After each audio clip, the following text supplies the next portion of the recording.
Climber'ı ilk okuduğumda pek bir beklentim yoktu. Seri hakkında sadece tırmanma üzerine klasik bir spor mangası okuyacağımı düşünüyordum. Dışlanmış bir ana karakter, başta zıt giden ama zamanla yakın bir dosta dönüşen klişe yan karakter, ikisi arasındaki dengeyi bozan tek kadın figürü. Ne kadar farklı değil mi? Peki The Climber gerçekten bir spor mangası mıydı? Yoksa yalnızlığın derinliklerine inmiş, toplumdan kopmuş bir gencin dağlarda kendi özgürlüğünü aradığı psikolojik bir eser mi? Her şeyin hızlıca değişeceğinden habersiz okumaya devam ettim. Bu değişimin nedenini daha iyi anlamak için önce yazar ve çizer hakkında biraz bilgi edinmemiz gerekecek.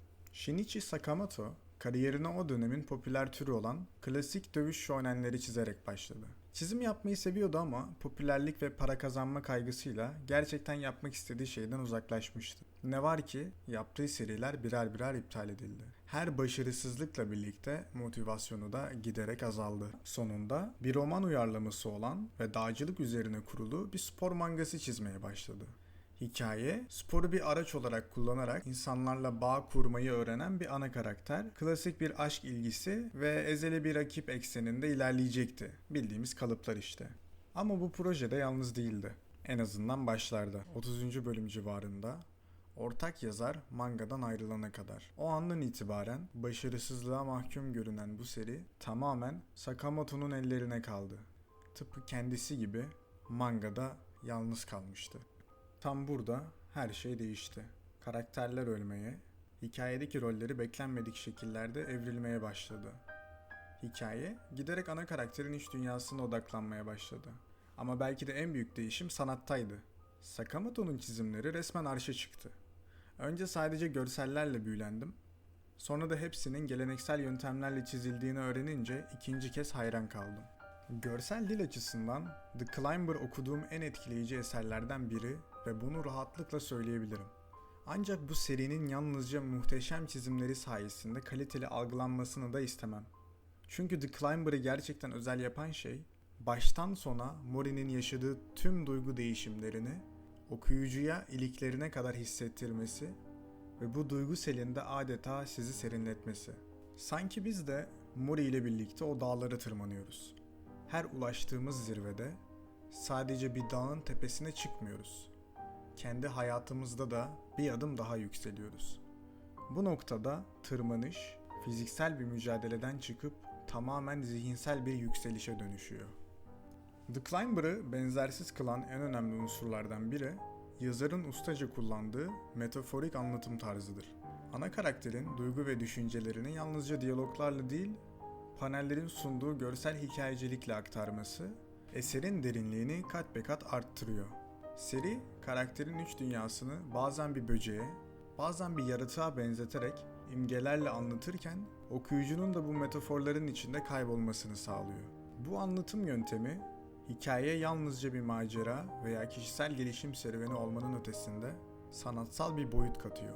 The Climber, sadece bir dağ tırmanış hikayesi değil, aynı zamanda insanın içsel yolculuğunun, korkularının ve yalnızlığının da bir yansıması. Yazar, bu ruh hallerini doğrudan anlatmak yerine kareler arasında ustaca serpiştirdiği imgelerle okuyucuya hissettiriyor. Serinin en etkileyici yanlarından biri de herkesin kendi hayatından bir parça bulabileceği, farklı noktalardan insanları yakalayabilen bir eser olması. Kimi okuyucu için zirveye ulaşma arzusu, kimi için yalnızlığın getirdiği ağırlık, kimi içinse özgürlüğe duyulan özlem ön plana çıkıyor. The Climber, okuyucusuna kendi yolculuğunu sorgulatan ve herkes için farklı anlamlar taşıyabilen derinlikli bir eser olmayı başarıyor.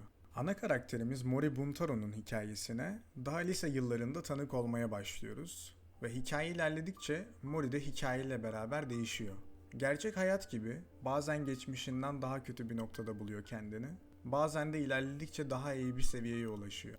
Mori'nin insanlara olan bakış açısının evrimini, gerçek bir birey olarak olgunlaşmasını ve hayatının amacını keşfederken bu amaç uğruna neleri göze alabileceğini görmek, onu ana karakter olarak çok güçlü bir konuma yerleştiriyor. Bu değişim süreci okuyucunun Mori ile derin bir bağ kurmasını sağlıyor. Onun içsel çatışmaları, yalnızlığı ve zaman zaman hissettiği çaresizlik gerçekçi bir şekilde ele alınıyor.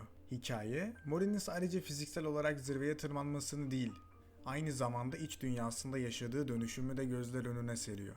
Tırmanışları onun için yalnızca dağları aşmak değil, aynı zamanda kendini bulma yolculuğu anlamına geliyor. Belki de Climber'ı bu kadar özel kılan şey, Mori'nin herkesin kendi hayatında bir şekilde karşılaşabileceği duyguları yaşaması. Okuyucu onun savaşında kendinden bir parça bulabiliyor ve bu da eserin etkileyiciliğini arttırıyor. Bu manga sadece bir spor hikayesi değil, aynı zamanda dağcılığın ruhunu ve doğanın derinliklerine duyulan saygıyı yansıtan bir eserdir. Mangadaki dağcılık fiziksel bir mücadele olmanın ötesinde geçer. Tırmanış, ana karakterin içsel yolculuğunu simgeler. Dağların yüksek zirveleri, yalnızlık ve özgürlük arayışının birer metaforudur. Bu yolculuk, doğanın insana sunduğu en saf ve en zorlu meydan okumaları barındırırken, aynı zamanda bireyin ruhsal gücünü ve kararlılığını test eder. Gerçek dağcılık, doğayla kurduğumuz ilişkiyi yeniden tanımlar.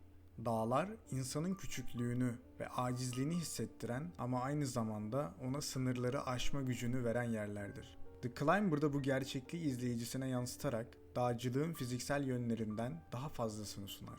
Dağların sunduğu yalnızlık, insanın kendi içindeki boşluğu keşfetmesine, korkularıyla yüzleşmesine ve nihayetinde özgürlüğünü aramasına yol açar. Manga, doğa ile olan bu derin bağa saygı göstererek karakterlerin tırmanışlarını yalnızca bir hedefe ulaşma çabası olarak değil, kişisel bir dönüşüm ve keşif yolculuğu olarak anlatır. Tıpkı gerçek dağcılar gibi Mori ve diğer karakterler sadece fiziksel olarak değil, zihinsel ve ruhsal olarak da zirveye tırmanırlar. Dağlar her tırmanışta onlara sadece bir engel değil, aynı zamanda da bir öğretmendir.